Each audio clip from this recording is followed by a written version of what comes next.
নমস্কার সবাইকে, আরও একটি নতুন ভিডিওতে সবাইকে স্বাগত জানাই। আজকে আমি ভিডিওটা শুরু করেছিলাম আমার বাপের বাড়ির দিক থেকে। এই যে এটা আমাদের ঠাকুরের সিংহাসন, আর এটা আমার মায়ের গুরুদেব, আর আমার বাবা যিনি হলো 3 বছর হলো গিয়ে পৃথিবী ছেড়ে দিয়েছে। তখন সকাল বাজে ঘড়ির কাঁটায় 10টা। আমি ঘুম থেকে উঠেছিলাম, তার কিছুক্ষণ পরে ছেলে উঠেছিল। এই যে পিছন থেকে আম গাছে এই কাঠবিড়ালটা বসে না আম খাচ্ছিল, তাই ওটাকে ভিডিও করছিলাম। আমার বাপের বাড়ির পিছন দিকটায় না ভীষণ ফাঁকা, আর ওই জায়গাটা খুব গাছ, তো এই জায়গাটায় খুব হাওয়া বয়, বসতে ভালো লাগে। আর আমি বসেছিলাম, আমারও গতকাল জ্বর ছিল, তাই দেখছিলাম নিজের চোখ মুখগুলোর অবস্থা। আর এই যে আমার ছেলে, ওকে নিয়ে এসেছিলাম পিছন দিকটায়। ও চাকু দিয়ে এই যে কাটাকুটি কী সব করছিল, নিজের মতন খেলছিল।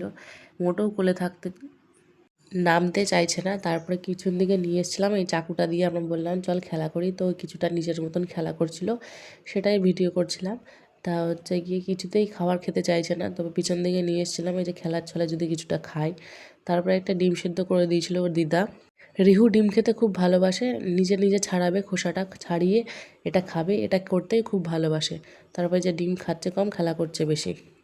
তারপরে আমার বাপের বাড়ি এদিকে দিনে 4 বার জল দেয়, সেই 12টার সময় জল এসেছিলো, সেই জলটাই ভরছিলাম স্নান করব বলে। আর আমার মা কাঠের জালে হচ্ছে ভাত রান্না করছিল। আর এই যে আমাদের বাড়ির কাঁঠাল গাছ, অনেক কাঁঠাল হয়েছিল। তারপর গরুর দুধ দিয়েছিল, সেই দুধটাকে জাল দিয়ে রাখছিলাম, যদি খাই। কোনো খাবার তো খাচ্ছে না, তবে ওই গরুর দুধটা যদি লিকুইড হিসাবে খায় সেটাই ফুটিয়ে রাখছিলাম যদি খায়। তারপরে দুপুরবেলা মা রান্না করেছিল ডাল, ভাত, মাছ, তারপরে আলু ভাজা। ভাজাগুলো ছেলে বসে বসে খাচ্ছিল। ভিডিওটা কেমন লাগলো অবশ্যই জানিও।